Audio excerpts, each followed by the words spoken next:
នេះបើយើងគាត់ទៅចុចកន្លែងនេះមកបើអាចទស្សនាបានហើយបាទសួស្តីបងប្អូនយើងទាំងអស់គ្នាបាទស្វាគមន៍មកកាន់ Channel បាទ Channel YT ទៀតហើយ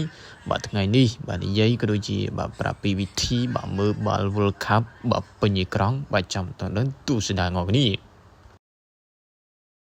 បាទសួស្តីបងប្អូនយើងទាំងអស់គ្នាបាទស្វាគមន៍មកកាន់វីដេអូថ្មីទៀតហើយបាទជាមួយនឹង Channel បាទ Channel YT បាទថ្ងៃនេះបាទនិយាយបាទតកតងទៅនឹងការមើលបាទបាល់ទាត់បាទ World Cup បាទចិត្តចប់បាទដល់វគ្គ4ក្រុមហើយយើងចង់ដឹងថាបាទមើល full បាទធម្មតាបើយើងមើលតាមបាទនេះគឺបាទឃើញតែបាទ live score ឬក៏បាទលទ្ធផលនេះប៉ុន្តែយើងចង់មើល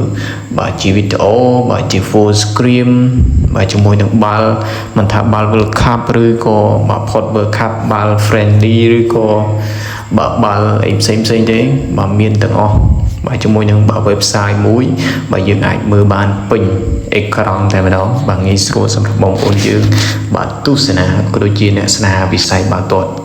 បាទយើងចូលមកកាន់បាទជ្រោមមកបាទមកដល់កន្លែងនេះបាទយើងវាយពាក្យថាបាទមីធំបាទចុចមកបាទមីធំបាទមិនមីធំម៉ាទេបាទមីធំចេះមកបាទយើងចុចចឹងហើយបាទចុចពាក្យថា search នេះមកបាទមកដល់កន្លែងនេះបាទយើងនឹងឃើញបាទ website មួយបាទឈ្មោះថាបាទមីធំបាទ PC នេះបាទយើងបាច់អស់មើលក្រោមទេបាទមើលអាលើគេនេះបាទចុចចូលមក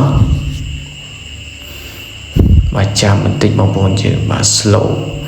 បាទមកដល់កន្លែងនេះគឺឃើញហើយបាទមិនថាបាល់ friendly ឬក៏បាល់អីទេបាទមានគ្រប់ប្រភេទបាល់ទាត់តែម្ដងបាទអាចមើលបានបារាំងជាមួយស្ប៉ាញបងប្អូនយើងបាទកុំភ្លេចបាទមានគិតថាអេស្ប៉ាបារាំងជាអ្នកឡើងបាទអាចប៉ះជាមួយអង់គ្លេសឬក៏អាសង់ទីនអូខេ